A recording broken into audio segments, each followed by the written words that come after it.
I'm going to go ahead and start sharing my screen. You guys can see this.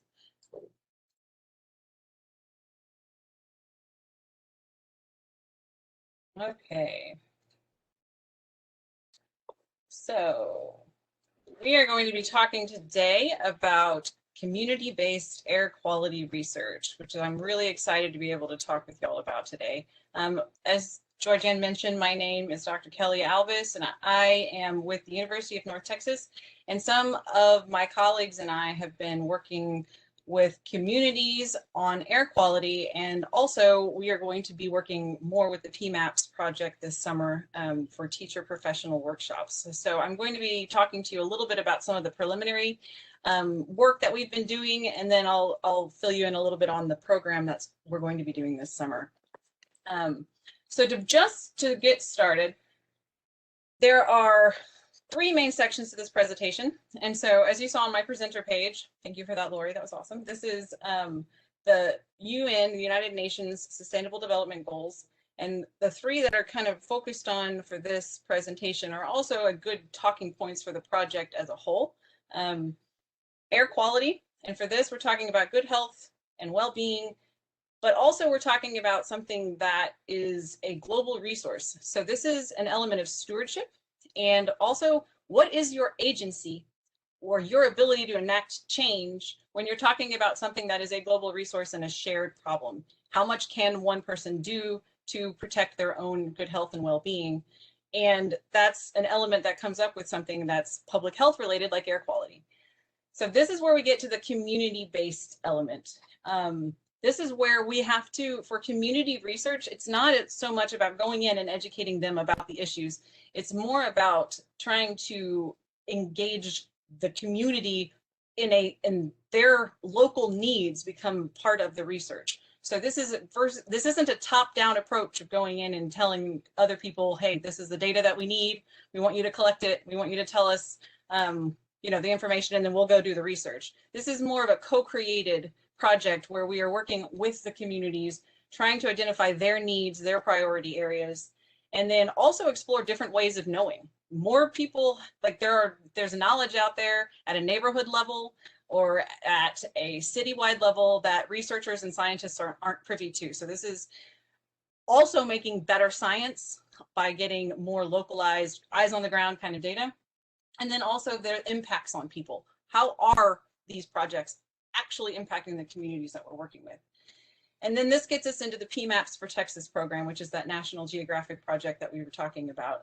This is the co-created scientific inquiry projects for teachers. So we are working with teachers in order to try to not only help show them some of the latest techniques, it's GIS, but also to engage them in the research itself. Open-ended scientific inquiry, which oftentimes K-12 education doesn't have a lot of access to the open-ended scientific inquiry. It's more about what are the answers for the test, right? So this is one of the helpful partnerships with academia and universities, is be able to explore the research as it's happening in real time. So the first thing I want to do before you hear any more from me, this is where I'm going to ask you to be an active, engaged participant.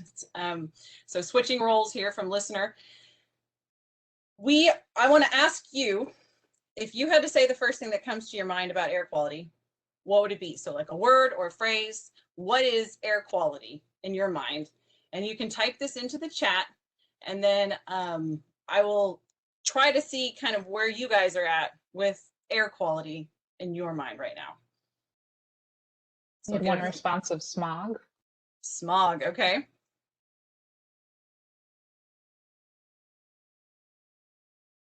And I will say that one of the big things I've been learning about virtual education and virtual learning is having to wait out those awkward silences. We have to just give people time, and it's really hard, especially with undergraduates who just, their computers are off and you have no idea if they're even there. But yeah, eliciting response, that's one of the other aspects of virtual education that I am learning.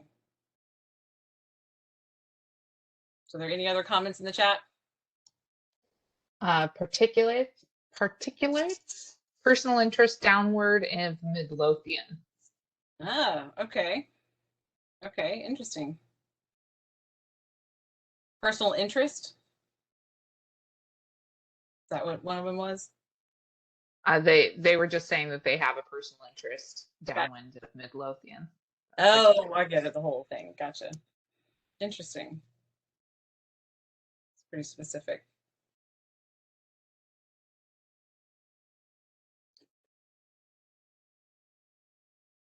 So, and this is, don't have to think on it too hard, just like the first thing that comes into your mind.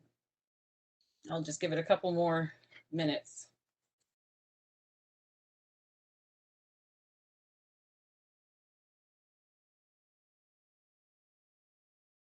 One more came in of ozone. Ozone. Okay, good, good. We'll talk more about that for sure.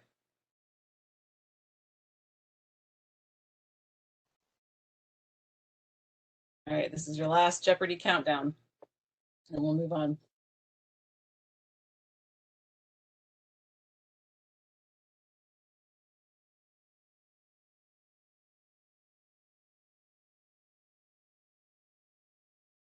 All right, so any other ones? Asthma. Okay, yes, that is an excellent point. There are going to be some people who have thought more about this than others, and often that is for a personal reason. So I have noticed that when talking about air quality, I've talked with lots of different groups on this subject, asking people to engage with something that impacts them directly, but that they may or may not have ever thought about.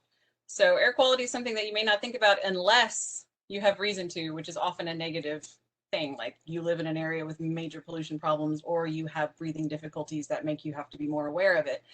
Otherwise, you may not have considered it at all, which is interesting because it's still an impact on everyone, even though they may not know anything about it. So I've talked with, depending on the audience and the setting, I've talked with third graders and teachers all the way up to seasoned researchers about air quality, and the responses that I get for these three questions are incredibly varied. And so I am going to share with you a little bit about what I have learned from working with people so far about air quality. And one of the biggest things about education is that you don't want to be the sage on the stage. You don't want this to be a one-way transmission of information. This is, especially when it comes to community research, it's much better for there to be an exchange of knowledge. And so asking these three questions really helps me understand where an audience is at on the subject of air quality before we begin. So the first one I asked you guys just now was, what is air quality? And if you dig into what does that really mean, especially if you think about asking children this question, what is air quality? And the responses that I heard a lot from children are like bad air. And that was interesting to me, because what is bad air? What makes air bad? And if you think about the fact that we all know that air quality could kill us, like literally leads to early death. That's what long-term exposure to negative or particle pollution or any kind of pollution can lead to: stroke, heart disease, lung cancer, chronic acute respiratory diseases. A lot of these things are a little bit more in our minds because of COVID, because it's similar mortalities. And a lot of this comes from, we worry about our air when it's bad. We don't really think about it when it's good. And so that's what a lot of the students have picked up on. And so one of the things that we want to investigate is, what is our air quality? So we can take a look. I'm going to show you right now. This is our air quality in Dallas, Texas. It is moderate. So this is airnow.gov, and this is based on official sensor readings from TCEQ, but it's also, it can do anywhere in the United States. But you can see that today our air quality is moderate. Tomorrow it's good. And this is the rank, about 0 to 300. And when you hit around the 50s, you're doing okay. You get a little past 100, it starts to get into the orange, the red, and the purple. And then the dark red, which is the bad red on any map anywhere. That always means trouble. So you can see that there's a map down here showing us what's going on in Texas. And it's kind of a wide coverage. It's like this whole area here is green. This whole section here is yellow. And so when we think about air quality, we're like, okay, so it's good and it's bad. Well, how do we know this? How do we know what makes it good and what makes it bad? And that's kind of the crux of it right there. When you get into that, how do we measure it? How do we quantify good air versus bad air? And so I'm going to ask you guys again, does anybody know on that air quality index that I just showed you? So the air quality index is this color rating that we mentioned. Does anybody know what are the main things that you measure to get the air quality index? There's two main things that are measured to come up with that ranking. Does anybody know? I'll give you just a few seconds on this one. We did have a follow-up response to the previous question of what is air quality and talking about air quality index during hot weather. Ah, yes. That's during hot weather, is that what you said? Mm-hmm. And someone else suggested carbon monoxide. Carbon monoxide is kind of included in there, but that is not one of the direct measurements. So I will, particulate matter, yes, that is, I saw that one come across this time, but yes, that is one of the right answers. Absolutely. And actually, I will show you particulates and ozone. Hey, winner, winner, that's the answer. This is the air quality index right here. Ozone and particle pollution. These two measurements are sort of put together to come up with a ranking. So this is not a unit of measurement, this 0 to 300. It is a ranking for human health. And so you can see that the green is satisfactory, poses little or no risk to any groups.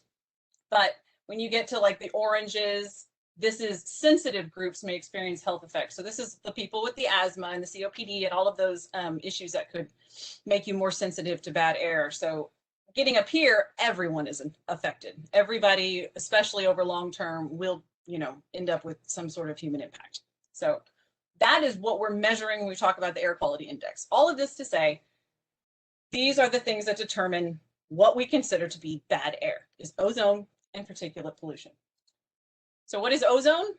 Well, ozone is more of a secondary byproduct created by these volatile organic compounds, or VOCs, which can come from anything from like gas, wood, and kerosene burning products to such things as like aerosol from like hairsprays and perfume and things like that. All of those create these volatile compounds that go up into the air and cause a lot of reactions out in the atmosphere. Ozone out beyond ground level, great stuff. That's what keeps Earth alive. But ozone at a ground level is harmful to human health. That's O3, so 3 oxygen. And these are that kind of blending of these emissions, these VOCs, and then sunlight. So that smog you were talking about, that's usually what ozone is kind of considered this smog byproduct. It's another byproduct is smog. But all of that is kind of what's visible down at ground level, and it really is determined by the sunlight, the temperature as well. So that's one of the things that's going to start possibly increasing with global warming. So ozone is one of the things that is measured, but it's more secondary. You don't have, like, say, EPA control on ozone emissions. There aren't ozone emissions. It's a byproduct that comes from other emissions that are regulated. However, when you talk about particulate matter, that is regulated. That is something that you can measure directly, and it is from the EPA. It's the term for a mixture of solid particles and liquid droplets in the air. And this is going to be like dust, dirt, pollen, bacteria, viruses. All of that is kind of like particles that are in our air. They are often caused by the burning of things. And some of them can be seen by the naked eye. Some of them cannot only be seen by a microscope. But the two that are regulated for are PM10 and PM2.5. So PM2.5 are the smaller ones, and PM10 are the larger ones. Basically, all that refers to is size. So here is a human hair blown up way out of scale, and you can, or out of proportion, and you can see that there are about 5 PM10s that can fit across one human hair. So that refers to 10 microns in diameter. There, again, within that though, there are 4 PM2.5s that can fit within one PM10. So this refers to 2.5 microns in diameter. So these are literally determined and classified by their size. Why do we care about that? That actually gets to the last question, which is, how does it impact me? And so when we talk about air quality and particulate matter, the air quality index, all of that is based on human health. And the reason particulate matter can be such a problem for human health is because this right here, the size is actually the problem in many cases. This is a red blood cell, 7 microns in diameter. Here's PM10, 10 microns in diameter. This is what the EPA used to regulate for, was PM10. Now they regulate more for PM2.5. partly because we have the technology to do so. The reason for this is also, the reason they're harmful is because they are actually smaller than a red blood cell. And to continue down this vein, we've got bacteria, which is about 0.5 micron, then the coronavirus, 0.1 micron, and then this is the size of the particles that are supposed to be filtered out by our masks that we wear. It's 0.007 micron. So you're keeping out bacteria, pollen, dust, viruses, PM 2.5 and on. Everything bigger than that is going to be filtered out by your masks. So interesting side note. But the fact that it is smaller, the PM 2.5 is smaller than a red blood cell is actually the problem, because think about how you breathe. I always have my student deep breath right here. Think about what's happening with the air. It's going into your lungs, going into these little tiny air sacs with all the little capillary vessels all over it. And that is where you get your air exchange, your gas exchange. Because the PM 2.5 is smaller than a red blood cell, it can actually get in there and sort of block those mechanisms and keep that gas exchange from happening. So over time, as those accumulate in your lungs, it can lead to more chronic health problems. So there's a really funny video about nose hair, and a group in China called Go Wild, they put out a really funny ad about how to design, like, for when the future comes and we all have to adapt by growing longer nose hairs to filter out particle pollution, and we all have these long luxurious nose hair. How do we decorate them? How do we put bows on them and cut them and style them? So it's a hilarious video. I can't show it to you guys right now, but I will send a link to this later. So if you want to go watch the funny video about nose hair adaptations, you can. But the idea is that your body has a certain amount of defenses to block these, but the more exposure you have over time and the more particles that you have in your air over time, the more damage ends up being done because of them being able to kind of get into those little spaces.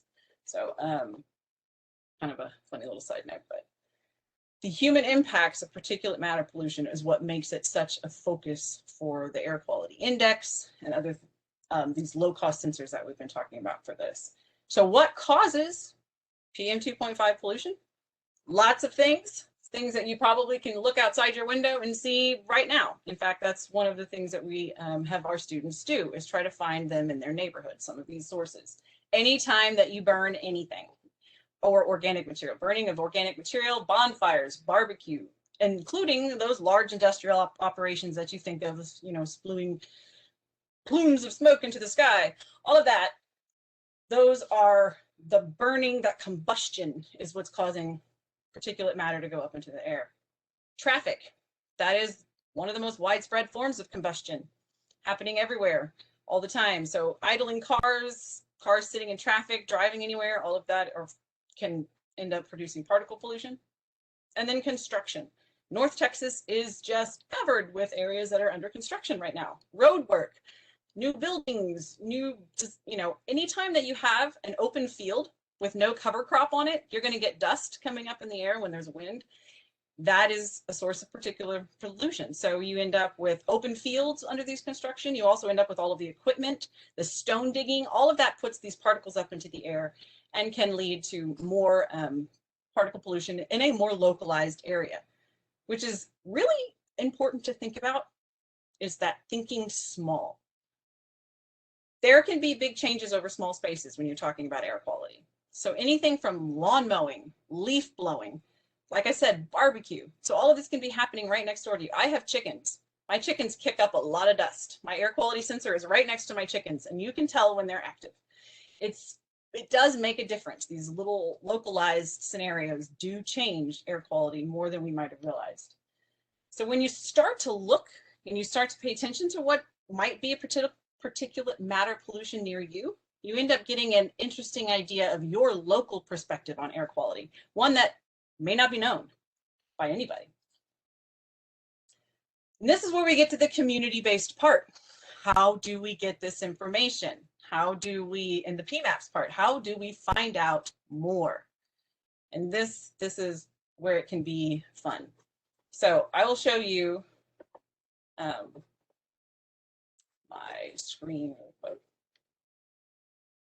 While you're doing that, one person even commented, in-home remodeling, so much dust. Yes. Oh my gosh. Other instances of dust, like going crazy everywhere. Yes. And I know that I'm from West Texas, where I went to college in West Texas, and we would have these giant dust storms where you can't see anything.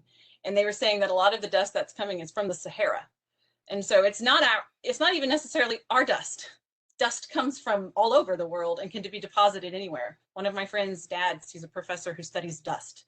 And it's amazing where you can see the dust like patterns across the world, and where like the dust you're stepping on could have come from anywhere. It's amazing. So it's a interesting study to have. But so when we talk about engaging the community, this is a new article that just came out, and it's called "Is Citizen Science Dead?" That's funny because that's what I study. But it's true, because the term citizen science is under debate. Part of it is that as professional scientists, we commonly push scientific discoveries outward toward the public without engaging them in the generation of new knowledge. We come in saying, we know this, we want to teach you this, and we fail to recognize that there are different ways of knowing, different forms of expert, and that we could be gaining knowledge from the community as well. Because the value of engaging the public in science not only creates greater trust in science, it provides important observations, analysis, and perspective. If we are doing science that's based around the needs, the opinions, and the actual problems and issues that communities are facing, then we end up doing better science, because we do science that's based on actual life rather than, say, the ivory tower of academia, which in history doesn't necessarily connect with what's going on. So this is really an important element of how to do good science, is community engagement.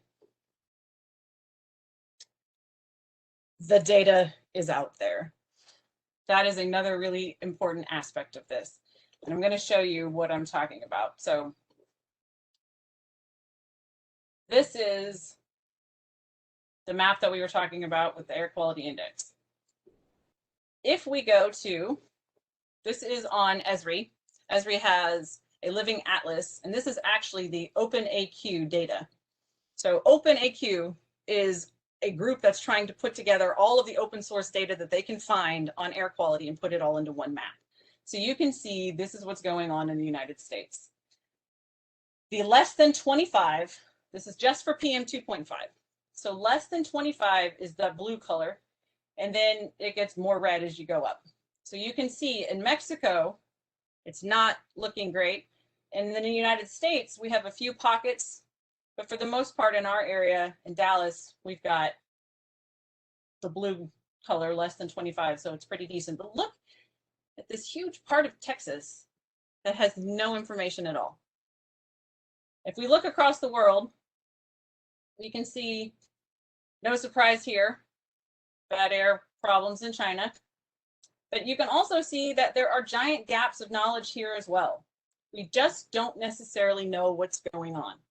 And if you're looking at a model and you're trying to calculate air quality and you're a scientist who's using this data, then you would do some sort of an average. You say, well, it's here, here, and here, this value, and this value. You average it up and try to just kind of assume what's going on here. But what we now know about air quality is that's not super helpful, because, as I can show you here, air pollution changes a lot over a small space, especially in a built environment. So think urban with a lot of buildings. This is a tour that somebody on our campus did with my colleague, a walk with a sensor around the UNT campus. And you can see that this is the less air, like the, again, taller and redder is worse air quality for particulate matter again. And then this is better air quality. So even on a walk around a few blocks, you can see that there are areas that are much more at risk for particle pollution than others. This may not be something that you care about unless you have, some sort of breathing problem, but the fact that this is possible in such a small space means that those giant gaps of knowledge that we have from not having sensors placed everywhere can really mean that we don't know what's happening at a local level, and we don't know how that's going to impact local populations. So how can we solve this problem? This is Dallas-Fort Worth. These are the official sensors that we have. We have 6 official sensors, including the one at UT, that measure air quality in the DFW Metroplex. That's like 9,200 square miles, and there's only 6 official sensors. So you can see that there's going to be big gaps of knowledge on what we do and do not report on, say, that air quality index site that I was showing you, because those are the official sensors. But citizen science, or the participation of non-professionals in scientific research, is really able to fill in those blanks. That's one of the best parts of citizen science, is being able to outsource a lot of that to people who are eyes on the ground and have a local interest. So Purple Air is a company that sells low-cost sensors, and that's who we've been working with, and they have an open access platform for you to be able to view all of the data. So you saw the amount of sensors that were available in the professional context. Oops. So this is the sensors that we have in our area for Texas, official sensors, as it were. But this is the Purple Air. So you can see all of these sensors that you're looking at here, these little yellow dots, are sensors that individuals have put up around their homes on a voluntary basis. And a lot of the ones that are in this area are actually put out by our team. And you can see how much we're filling in the blanks. So more sensors put out by citizens who are interested in their own air quality means that this map, which is purpleair.com, you can go on it and look anytime you want, it captures real-time data. So you look at this one right here, you can see all of the data for particulate matter over time, and it gives you the time and the date of the spikes. So that's interesting, because if you can see that there's consistently a spike at, say, 5 o'clock every day, and this is a sensor that's near a highway, you can probably relate that to traffic patterns. If there's not consistent spikes, then maybe you can go back to a localized event and try to figure out what was going on. So all of this continuous data that's available to anyone at any time, I apologize for the train if you can hear that, can be really useful for being able to do things like trend analysis, where you try to assess change over time.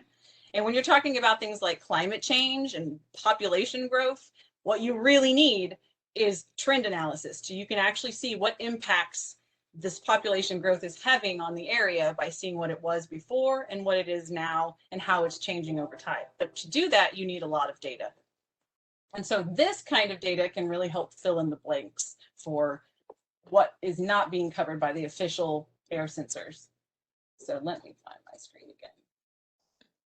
There was a question that came in. Do you know how much one of the purple sensors would cost? It costs about $220, which I know that doesn't sound super low cost, but it is compared to the $25,000 that an actual sensor can often be. But the good news about the Purple Air sensors is that they are incredibly simple. There are cheaper sensors out there, but a lot of the time there's a lot of DIY involved with those. So if you're very handy, you can find a much cheaper sensor that you can kind of build yourself. But if you want it to be more done for you, and then that map that just shows your results, that is the about $250 price point. We part of our project has some sensors that we are trying to distribute. So that's actually what we're working on, is using grant money to buy a lot of sensors that we can then distribute for free. So that's one of the elements behind the research side of it, is trying to get those funds to where we don't have any cost to the participants, because we definitely just want more knowledge, more information out there. That's a great question, though. And if you want more information on the Purple Air sensor after this, I can definitely hook you up with my colleague who's running the whole Purple Air program. She can give you more information. So PMAPs for Texas. This is the program that we're running this summer for National Geographic, and this is where we ended up being able to purchase a bunch of sensors to put out at schools. We are working with teachers so that they can actually create their own story maps using the data that they collect. So part of this is the fact that teachers would be able to not only participate in the research, but they can collect their own data in their own community and then be able to use that data to make a public story map, which is a website where you display this information publicly to anyone. So they can actually disseminate their findings for the community that they're working for. And so it gives them that agency that can be very difficult to achieve when you're talking about a natural resource like water or air. It doesn't change quickly. And so dissemination of your findings can be a nice stopgap for that sort of result that you're looking for. So being able to make a public story map about their journey and their map that they've created can be really empowering for some of these students and teachers. And we're working with some teachers in Mexico who have no other way to really display their findings as well. And you saw in Mexico, it's a much bigger concern. So there's a lot of interest and energy behind how to co-create these materials with the teachers using the story maps, the low-cost sensors, the citizen science, and then also the geo-inquiry, which is a place-based scientific inquiry process. And this to me is really exciting because geography education it's lacking in Texas schools to some extent, in the sense that we don't talk much about the latest technology like GIS. And so to be able to introduce younger audiences to this technology, I think could make a really big impact, especially when it comes to the careers that they decide to go into. And then this is also project-based learning, which means that there is a goal, an action-oriented goal, which another huge element of engaging communities in research is giving them something for their work. They need to be able to be working toward a goal that they can measure and achieve. Otherwise, you end up not having much volunteer retention. They tend to not stick around if they don't see some work or effort to pay off for their effort, sorry. And then the last thing that's an interesting element of our PMAPs is emotions. When you're trying to engage people about a human health concern especially, it can be an emotional, you can appeal to multiple sides of their psyche to be able to engage them. If they're not necessarily concerned about the environment and sustainability, maybe they're concerned about their grandmother's asthma, and that's how you interest them. Or perhaps they get they're concerned about their children's welfare. You know, there's multiple ways to get people engaged with the same subject. And we have on our project, one of our colleagues she's a journalism and marketing professor. And so she's been working with us on how to couch our message. So when you're talking about environmental advertising, you can elicit different responses. If you could see London's air, you'd want it clean too. And if you think about breathing that air, that emotional response of disgust may be more powerful than, oh, I want to save the planet. It's more like, oh, what's happening out there? I want to know more. You can also elicit more of a sense of belonging and that stewardship. So turn off your lights for our planet. This is getting everybody to turn their lights off to join the group, a sense of belonging and a global citizen perspective. So that's another way you can appeal to audiences. And then also there's the sadness, that element of loss, which is all of these are true elements of climate change and, you know, losses of global resources, but it's just what you decide to appeal to for your audience. And it can be really interesting what motivates people the most to change their behavior. Because previous research shows that a person's knowledge about a topic is a contributor to their likelihood to engage in that behavior. So if they know more about it, they're more likely to engage in it, and especially if you appeal to them in an emotional way that gets them engaged with the material authentically and personally.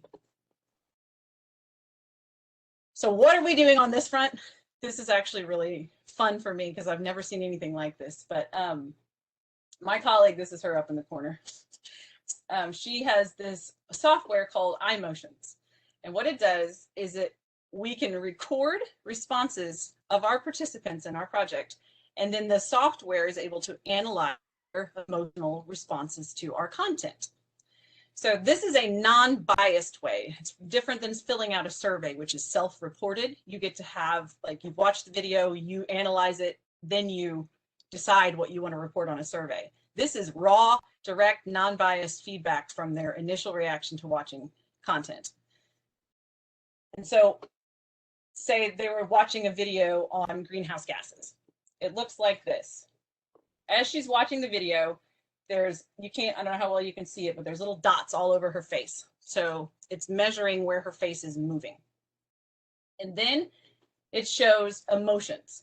So this is anger, this brown one. This is connection here, or I'm sorry, contempt right here. And then it's much more blurry than I thought.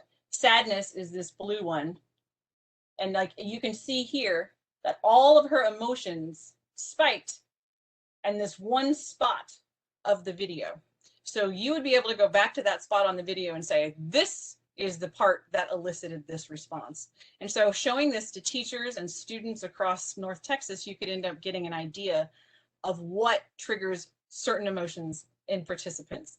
And that can be really useful when attempting to connect with your audience, and in a way that is more based on them rather than, again, that top-down approach of, you know, what did I want to get across today?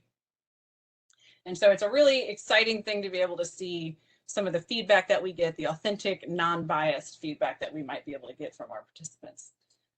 So I was going to show you 2 of our videos to see if what your emotional responses were to those, but I won't be able to do that today. So I can also, I won't be able to share the links with these to you because we're supposed to keep them private until after we've had more viewers' responses.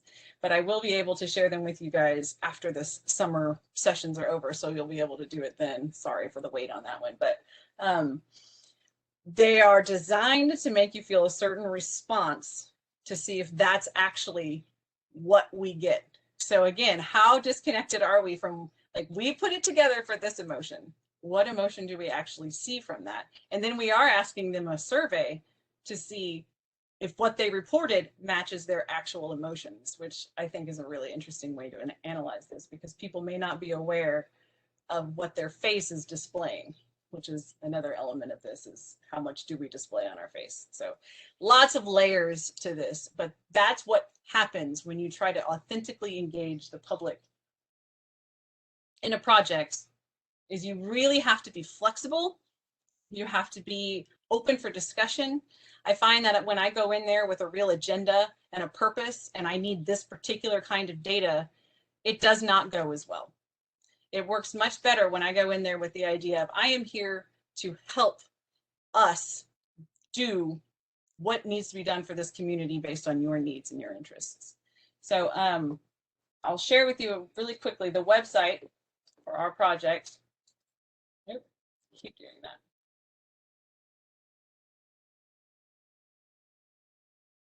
Maps for Texas. So we are offering professional development workshops for teachers beginning in the summer of 2021. So they will be in July. They're all virtual, and you learn about GIS and GeoInquiry. And then you get the continuing education credits, swag, cool swag bags, thanks courtesy of National Geographic. And then you can also, we are co-designing classroom materials for them to be able to use for the rest of the year to be able to create these story maps for their students. So they're going to be creating a story map in the workshop, and then they'll be able to do it again with their classroom for the year. So if you have any teachers, friends anywhere in Texas, because we have, it's all virtual, so they don't necessarily have to be in the North Texas area, please have them go to this website. I'll share the link after this, and they can fill out this interest form, and then we can be in touch about the upcoming workshops. Hopefully this is something that we'll be able to do every year.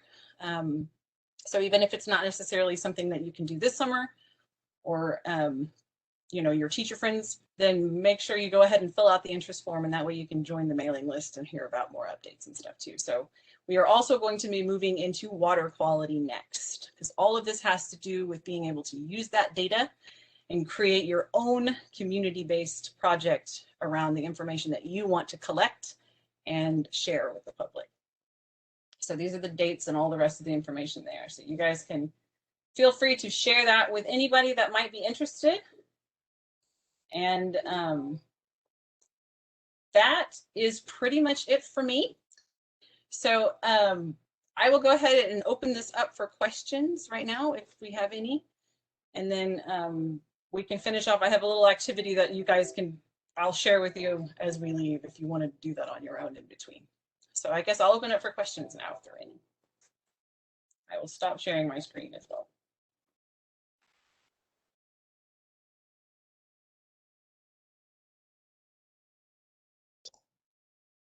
One question came in, how does this coincide with the air monitoring project we're doing at UT Dallas, or doing with UT Dallas?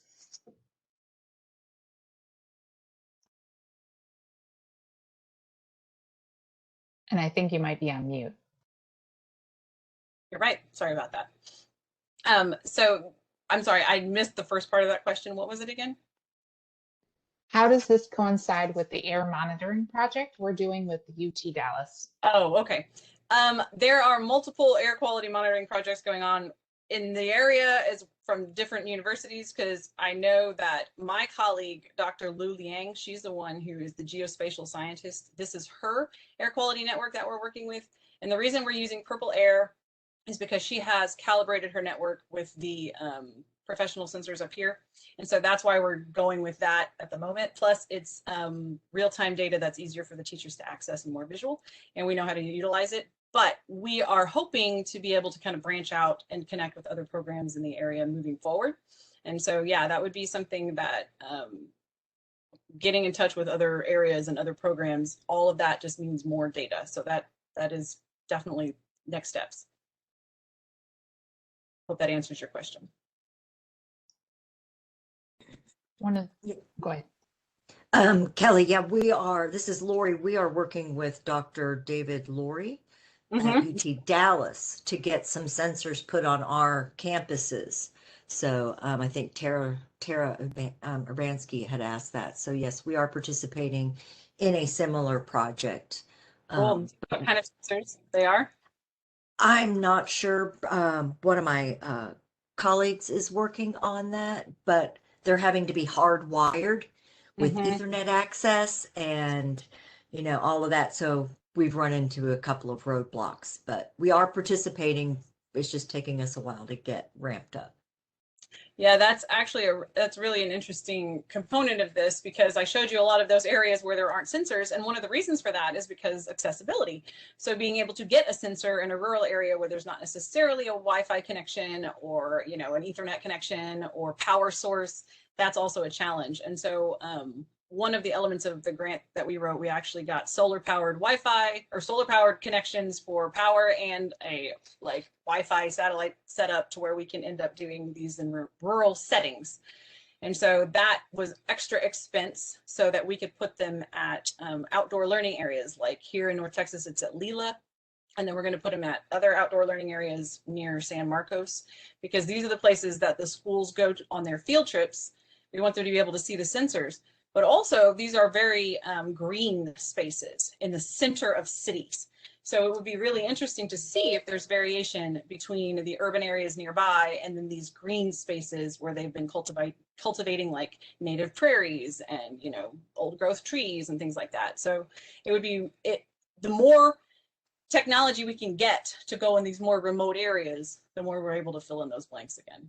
So that's one of the reasons that Purple Air was the selection for this, was because you are able to set that up remotely. Another question came in. What happens with the data acquired? Is there an actionable report generated, or what is the overall purpose of the air quality monitoring? That's a great question. And at this point, that is a huge debate among citizen science in general. I work more with water in my career than I have with air.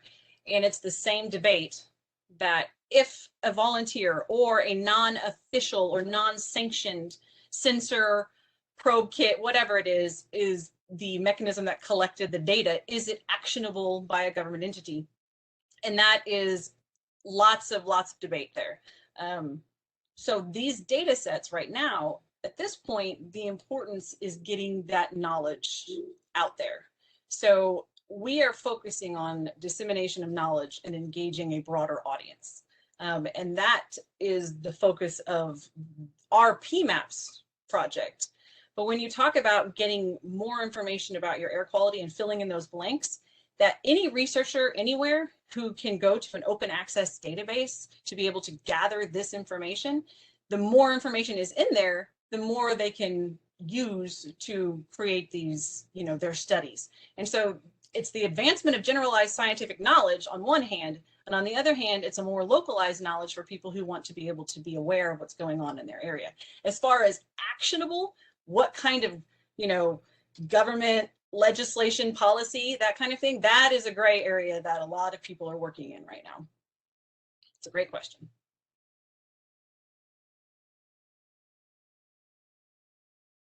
Oh, you're muted, Georgianne.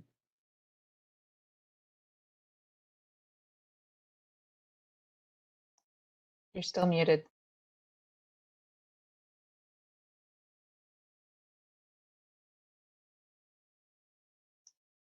Not yet.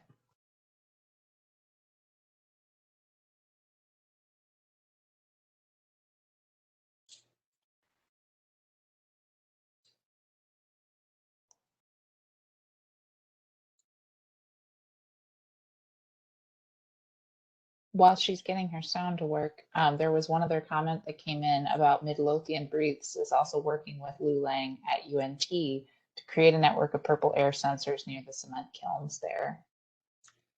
That's right. So Yeah, Lou, just commenting.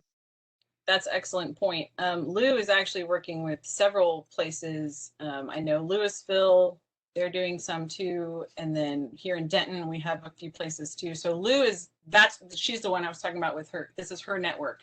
And so she's got, within the PMAPs is where we're focusing on schools, but her wider citizen science network, where she's been putting these out with different organizations and community groups and things like that, that's where a lot of those sensors that you see on the purple air map in our region are actually coming from.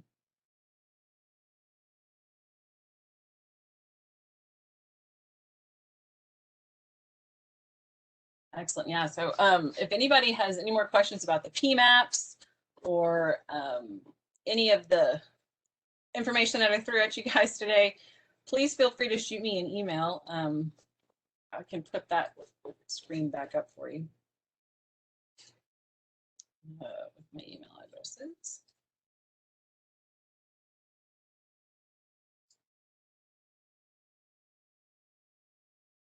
Maybe.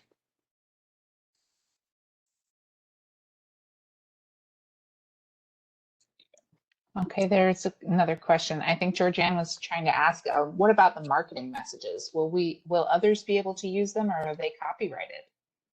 Oh, the videos that I was talking about, those right now are, we had to get IRB approval to be able to collect this kind of feedback from participants and that sort of thing. So right now, everything is under a kind of, it's under an IRB, which is the Institutional Review Board. It all has to be kind of filtered down for privacy concerns at this point. So nothing is being shared yet. After our first round and our pilot study, our results and findings from this feedback will be shared more broadly. And at that point, then yes, hopefully the findings will be translated into these marketing messages based on that. And those are the ones that we would try to share with everybody. So at this point, it's like throwing spaghetti at a wall, seeing what sticks, and then we disseminate all of that information into the best practices, basically. So that's what will be shared in the future. Excellent question. So these are my email addresses. I also am with AgriLife Dallas recently. So I'm with UNT and AgriLife. So either of these will work. And we will be moving forward with the PMAPs this summer. So as that information comes out, we'll also be putting out stuff on social media. And the very last thing I was going to share with you guys is a little activity that I'll just leave this up while we're talking, but this is for 1 week. As you walk, drive, or bike your way around your community, you can observe sources of PM pollution. So I just went through a little crash course on what those might look like: construction, burning, any kind of dust particles in the air, all of that could be sources. And so you see something and you take a picture. I've been doing this with my 4-year-old and 6-year-old, and they're having a blast. And then you can take a few notes when you take that picture. Was it big or small? Was it long lasting or short, like duration? And then also quantity. So, and then also, does it happen regularly? Is this something where you can observe a pattern over a long term? So these are just some questions that you can ask or write down as you collect your data. That'd be your like metadata behind your actual data that you collect. And in the end, you end up with a picture of what's going on in your personal walking map. So your life, the path that you take, what are the sources of particulate matter pollution? And when you do this, if you have access to GIS software, then this can actually be mapped because your photos are often geotagged. So you can put those into a map and follow along. There's software that Lori can show you that I know she's shared with like you guys at DCC. So she should be able to show you that. Survey 123 is what we've been doing this through too. So all of this is just ways to learn a little bit more about what's going on in your area. So I will stop now